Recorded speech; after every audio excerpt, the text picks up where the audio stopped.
If you're thinking about buying an electric vehicle, Ottawa is making it more enticing with a federal subsidy for EVs that restarts today. It will pay up to $5,000 if the purchase price is below $50,000.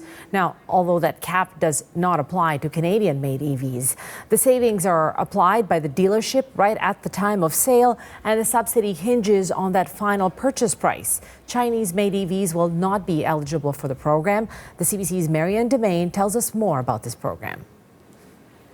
This is all a part of the federal government's electric vehicle affordability program, and it starts today, trying to encourage Canadians to buy or lease a Canadian-made electric vehicle.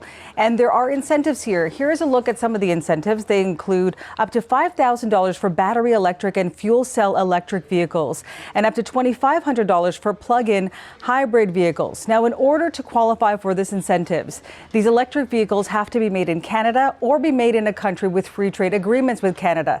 That includes countries, of course, like the United States, Mexico, some European countries like Germany, even Japan and South Korea.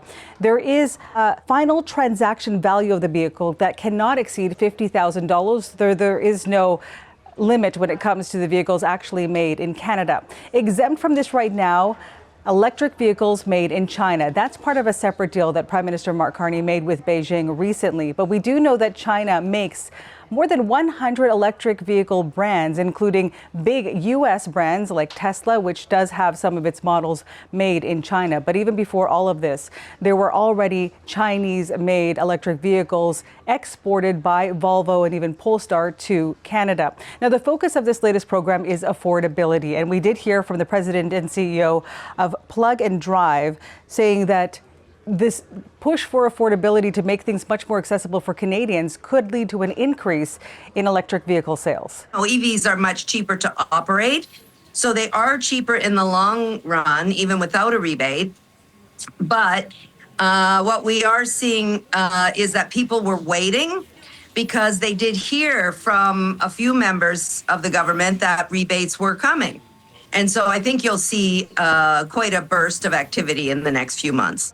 While this program starts today, it is not forever. It only runs until March 31st, 2031. That is, unless funding runs out before then. Otherwise, it is first come, first serve. Marianne Demain, CBC News, Toronto.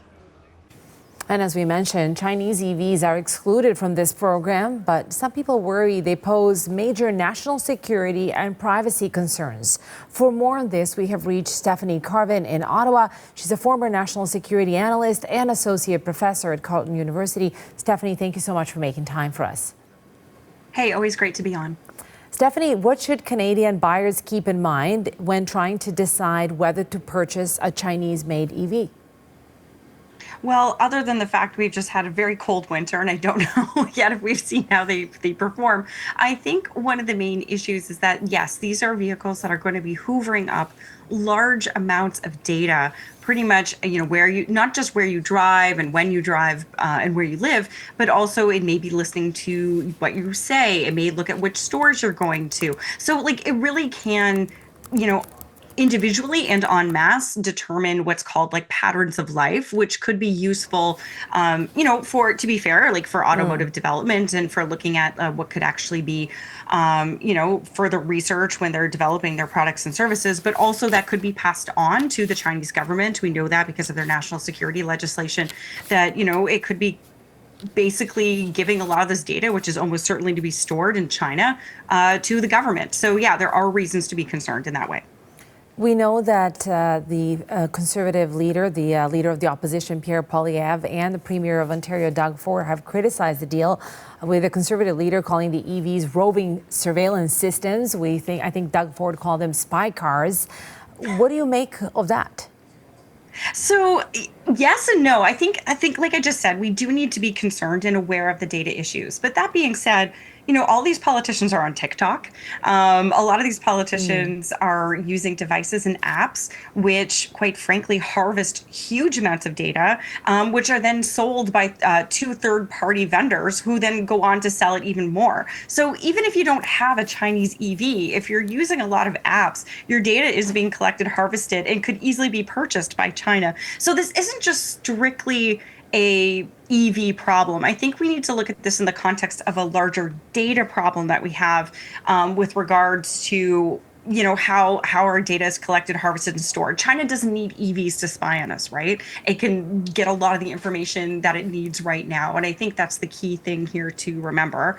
And in addition, I think it's really important for us to put pressure on politicians to do more about that. Now, that being said, I think the issue is, even if we were able to fix a lot of our data and privacy laws, it's not clear to me that a Chinese company would refuse to or would adhere to Canadian law if put under pressure by Beijing. So that is one mark against the spy cars, as the premier put it. But I mean, this issue is just so much larger than just EVs. This is about large scale data collection by the Chinese government in ways that could potentially be weaponized against us. Stephanie, I want to ask you, I mean, you said that people need to put pressure on the government to do something to make them safer or to mitigate some of these security risks. What kind of precautions would you like to see the government do to check for, frankly, security vulnerabilities in the incoming electric vehicles? Well, it's so interesting because when I think about this issue, I think of the debates that we had over Huawei like a decade ago. And ultimately, the government did decide to ban Huawei, right? They said, there's pressure from allies and there was concerns about security. But also there was concerns about the fact that the government of China heavily subsidizes these companies. And they are trying to position their state champion companies to undermine Western firms so that they will dominate in these sectors. And that's also true of EVs. So I think that's one consideration.